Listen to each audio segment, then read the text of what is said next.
هەڵسەنگاندنی هاوبەشی ڕێکخراوی کرێکارانی شۆڕژگەری ئێران ڕاهی کارگەر و حەزبی کۆمۆنیستی ئێران لە یەک نزیکبوونەوەی بزوستنەوەی ڕزگاری خوازانە و بزوستنەوەی جاواکاری چاوەڕەکان. یەکەم، کۆماری ئیسلامی لە ڕووی داماوی و بێدەسەڵاتیەوە پایەکانی خۆی بنکۆڵ دەکات. دەرکردنی حکمی لە سێدارەدان بۆ توماج ساڵحی و ئەو شەڕەی کە لە دژی ملیۆنان ژن لە شەقامەکاندا خستوویەتە ڕێ سەلمێنەری ئەم ڕاستیەیە. ڕوون نییە کە ئامانجی فەرماندە و بڕیاردەرانی ئەم حکومە چی بووە؟ ئایا دەیانەویست لەم دۆخەنوێدا توانایی و پۆتانسیلی جەماوەری ناڕازی تاقی بکەنەوە؟ ئایا هەوڵێک بوو لە چوارچێوەی سیاسەتی سەرکوتی ڕێکخراودا بە مەبەستی چاوترسنکردنی خەڵکو و بەتایبەت ژنان و لاوان و ڕێگریکردن لە بەرەوپێشچوونیان؟ یان ئەوەی کە دەرکردنی حکمێکی لەو شێوەیە بۆ توماج ساڵحی بە ئامانجی بێجەنگکردن و ترساندنی کۆمەڵی هونەرمەندان بەڕێوەچووە، وەک ئەوەی کە لە قەتڵی داریوژ مێرچووی و وەحیدە محەممەدی فەرەحمی هاوسەریدا کردیان. بەڵام پاڵنەر و ئامانجی ڕژیم بۆ دەرکردنی ئەم حکمە هەرچیەک بێت، کاردانەوەکان لە دژی ئەم کردارەی ڕژیم لە ناوەوە و دەرەوەی وڵات گەلێک بربڵاو تەنانەت بۆ بڕیاردەرانی ئەو حکمە چاوەڕوان نەکرابوو. بزوستنەوەی کۆمەڵایەتیەکانی وەک بزوستنەوەی ژنان، کرێکاران، مامۆستایان، بنەماڵەی دادخوازان، نووسەران، خوێندکاران و حەزب و لایەنە سیاسیەکان بە توندی ئەم حکومە سەدە نێوەڕاستی دەسەڵاتی سەرکوتیان ئیجانە کرد و پشتیوانیان لە توماج ساڵحی کرد. ئۆپۆزیسیۆنی چەپ و دیمۆکرات لە دەرەوەی وڵات کۆمەڵێک خۆپیشاندان و ناڕزایەتی بربڵاویان بۆ پشتیوانی لە ناوبراو بەڕێوە بردو، دامەزراوە نێونەتەوەیەکانیش بەم بزافە خۆڕاگریە بەرینەوە لە دژی ڕژیمی دیکتاتۆری ئیسلامی پەیوەست بوون. تەنانەت زیاتر لە 500 کەس لە قوربانیانی سەردەمی شەڕی ئێران و عێراقیش لە بانگەوازێکدا لە ژێر ناوی چکایە لە سێدارەمان مەدەن بەرامبەر بەم حکومە نامرۆڤانەیە ناڕزایەتیان دەربڕی. ئەم کاردانەوانە بەڕادەیەک بەربڵاو بوون کە دەستگای جادوەری ڕژیمی ئیسلامی دەست بەجێ ڕایگەیاند کە ئەگەری تانەدان لە ئیجراعاتی پەروەندەی توماجدا کراوەیە.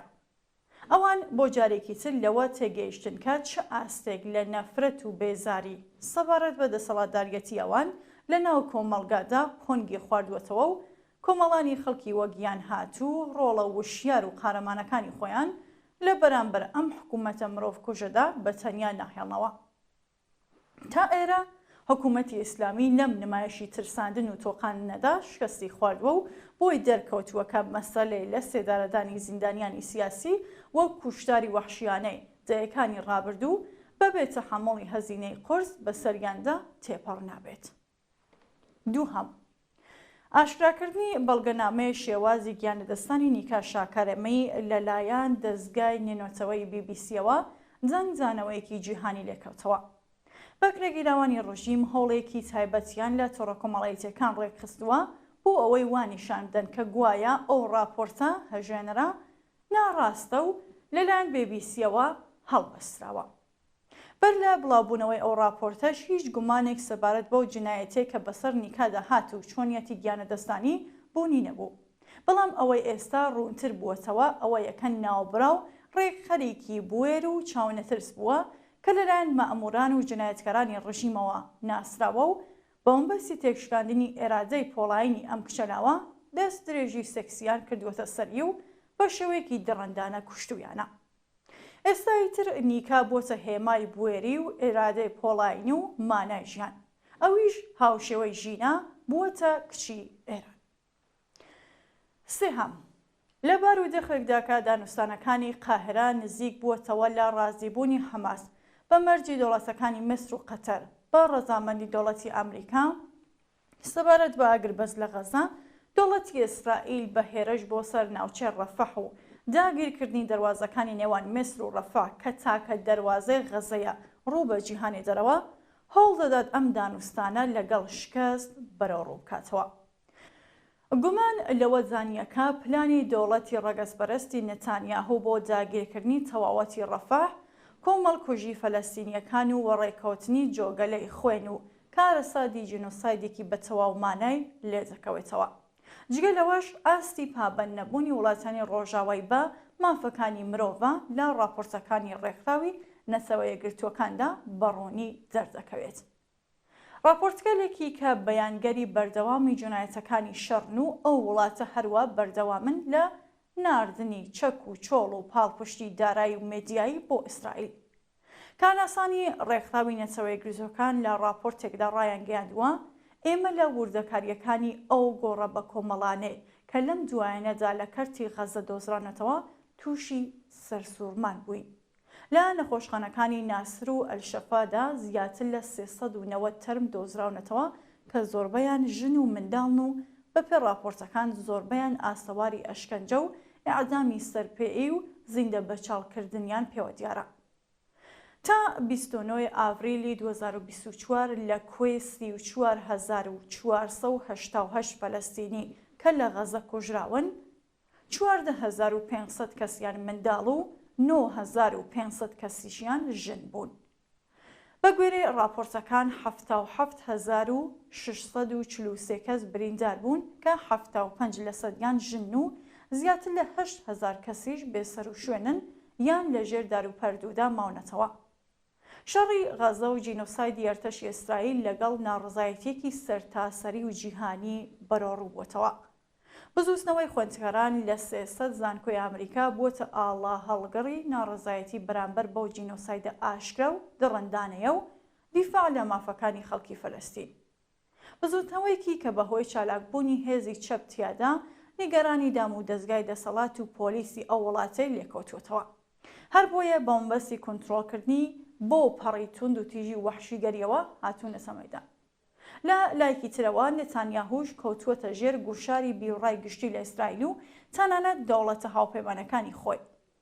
ئەگەری کەوتنە ژێر لێپێشینەوە و بە دووەداچوونی نێتانیاهو و بەرپرسانی دیکەی ڕژیمی ئیسرائیل لەلایەن دادگای تاوانی نێونەتەوەی لەلاها دەتوانێت پرۆسەی ڕسوایی دەوڵەتی ئیسرائیل و ژنایەتەکانی بەرامبەر بە خەڵکی فەلەستین خێراتر بکات و هاوکێشەیەکی نوێ لە گۆڕەپانی سیاسیدا شکڵ پێبدات. چوارم، بربەرەکانی لەگەڵ خوازیارانی جلوبەرگی دڵخواز بە پێ تەرحی سەرتاسەری نور هەوڵێکی دیکەی دەسەڵاتە بە مەبەستی بەرەنگاربوونەوە لەگەڵ ئەو شۆڕشە بەربڵاوە فەرهەنگی کە لە ئاکامی یاخێزی شۆڕژگەرانی ژینادا گۆڕانکاریەکی گەورەی لە وڵاتدا پێکێنەوە. ئامانجی ڕژیم لەم منەبەردەدا بریتیە لە دووجەمسەریەکی کۆمەڵگا و لەو ڕێگەیەشەوە یەکگرتووکردنی هێزەکانی وابەستە بەخۆی و وەرە پێبەخشینیان. ئەمڕۆ ئیتر بۆ کۆماری ئیسلامی ئەوە لێکلایی بووەتەوە کە زۆربەی هەرە زۆری کۆمەڵگان لەم ڕژیمە بێزان و هەوڵ دەدات بە هەر نرخێک بێت ئەو کەمینەی لایەنگری خۆی یەکگرت و ڕابگرێت و بیان پارێزێت. چاوگەڕانێک بە لیستی بوژەی ناوەندە ئائینیەکان لەو بارودۆخە کارە سادبارە ئابووریای خەڵکدا و چاپۆشیکردن لە دزی و تاڵان و بڕۆی کەسانی سربەخۆیان ئەم ڕاستیە هێندەی تر ئاشکرا دەکات.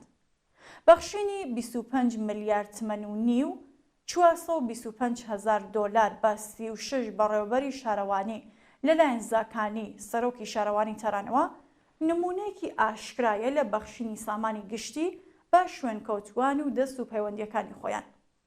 هاوکات لەگەڵ شەپۆلی خۆڕاگری ژنان و کشانی لاو لە بەرامبەرکردەوەی سەرکوتگەرانی مەئمورانی چەکداری کۆنتڕۆڵی حجاب، کامێرا و پسۆڵەی دەست بە سەرداگرتنی ئۆتۆمۆبیلەکان کە تەنیا لە ماوەی یەک هەفتەدا 30,000 کەس و 36 یەکەی سنفی لە بابەت ڕەشاونەکردنی حجاب هۆشداریان پێگەشتووە.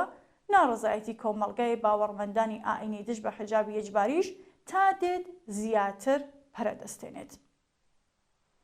بەیانیەی چەند ژنێکی بەناوبانگی ئائینی دژ بە کردەوەکانی ڕژیم دەری دەخات کە بزوتنەوەی سیکۆلاری ئازادپۆش خەریکە لە قوڵایی کۆمەڵگادا و تەنانەت لە ناو کۆمەڵگەی باوەڕمەندان بە ئاینیشدا جێگەی خۆی دەکاتەوە. حکوومەتی ئیسلامی دەیان ساڵە کە بە تەرح و پلانی سەرکوتگەرانەی جۆراوجۆر بە بەکارهێنانی کۆمیتەکان، هێزە حزبۆڵایەکان، گەشتی ئێرشاد، مەئمورانی کۆنتڕۆڵی حجاب و 26 دامەزراوەی موشەخۆری بەرپرسی پاراستنی حجاب بەو پەڕی داماویەوە هەوڵ دەدات ژنان لە سەرساییترین مافە ئینسانیەکانی خۆیان بێبەش بکات. بەڵام ئاکامی هەموو هەوڵەکانی تەنیا شکست و ناکامی بووە. نەوەی ئەمڕۆ چیتر ناتوانێت و نایەوێت بە دڵخوازی کۆنەپەرستانی دانیشتووی ناو بەیتی ڕێبەری ژیان کات. پێنجم، لە یەک نزیکبوونەوەی بزوستنەوەی ڕزگاری خوازانە و بزوستنەوە جاواکاری تەوەرەکان ڕۆژ لە دوای ڕۆژ بەربڵاوتر دەبێت.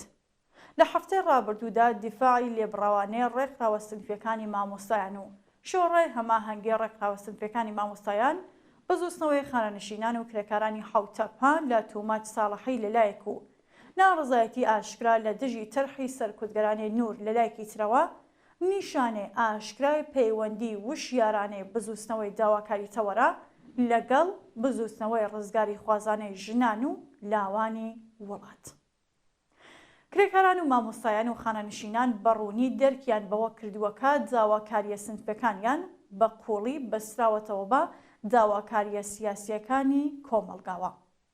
ئەم لە یەک نزیکبوونە وشیارانەیە هێماگەلێکی ڕوون و ئومێدبەخشن لە گەشە و پەرەسەندنی بزوستنەوەیەکی کە لە قوڵایی کۆمەڵگادا ڕیشەی داکوتاوە. ئەم بزوستنەوانە هەم لەمڕۆدا دەتوانن بۆ دەستەبەرکردنی مافە لە دەستچوەکانی خۆیان لەلایەن حکوومەتی تاڵانچی سەرمایداری دەسەڵاتی ئێرانەوە بەسوود بن و نوێنەرانی داواکاری کرێکاران و مامۆستایان و خانەنشینەکان لە ئەستۆ بگرن و هەم لە سبەی ڕۆژی سەرکەوتن بەسەر ئەم دەسەڵاتەشدا دەتوانن بناغەی بەهێزی کۆمەڵگایەکی سۆسیالیستی دابمەزرێن. گەڵاڵەکردنی ئەم داواکاریانە لەلایەن ئەو بزوستنەوانەوە نیشانەی وشیاری ئەوان و بەستنەوەی داواکاریە سیاسیەکانە بە داواکاریە ئابووری و بێژێوەکانیانەوە.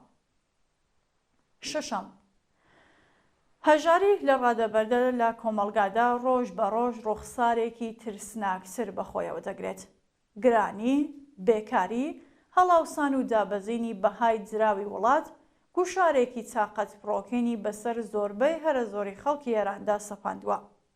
ئەم ڕژیمە بە پێداگری لەسەر بەردەوامی شەڕی 8 ساڵە ئێران و عێراق، دەستێوەردان لە قەیرانەکانی ناوچەکە، پێداگری لەسەر بەرەو پێشبردنی پرۆژەی ئەتۆمی و موشەکی و هەروەها خەرجکردنی ملیاردە دۆلار بۆ پەرەپێدانی ناوەند و دامەزراوە ئاینیەکان، هەموو یەمانە لەسەر بەستێنی گەندەڵیەکی جێکەوتووی دارایی چەندین تریلیۆن دۆلار لە سەروەت و سامانی خەڵکی ئەم وڵاتە و ئاکامی کار و ڕەنجیەوانی بەفیڕۆداوە.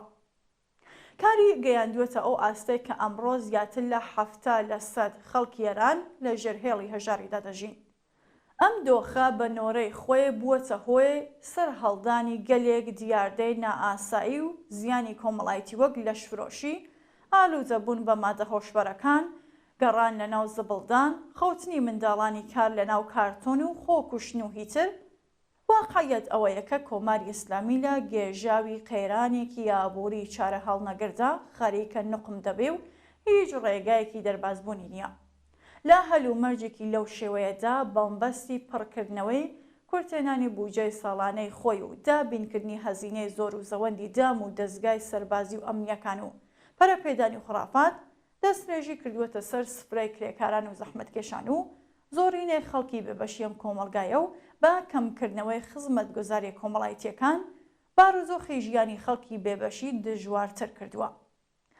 لە ئاوازۆخێکدا تەنیا باوەڕێخستنی بزوستنەوەیەکی بەهێزی داواکاری تەوەر دەتوانرێت کۆتایی بەم نەهامەتیە بهێنرێت. بزوستنەوەیەکی کە دەتوانێت هاوسەنگی هێز بە قازانجی بزوستنەوەی ڕزگاری بەخشی کرێکاران و زەحمەتکێشان بگۆڕێت و ڕێگەی ڕووخاندنی شۆڕەشگەرانی ئەم حکوومەتە گەندەڵ و جنایەتکارە خۆش بکات. بڕووخێت ڕژیمی کۆماری ئیسلامی سەرکەوتوو بێت شۆڕەشی کۆمەڵانی خەڵکی ئێران بەژی ئازادی، دیمۆکراسی و سۆسیالیزم.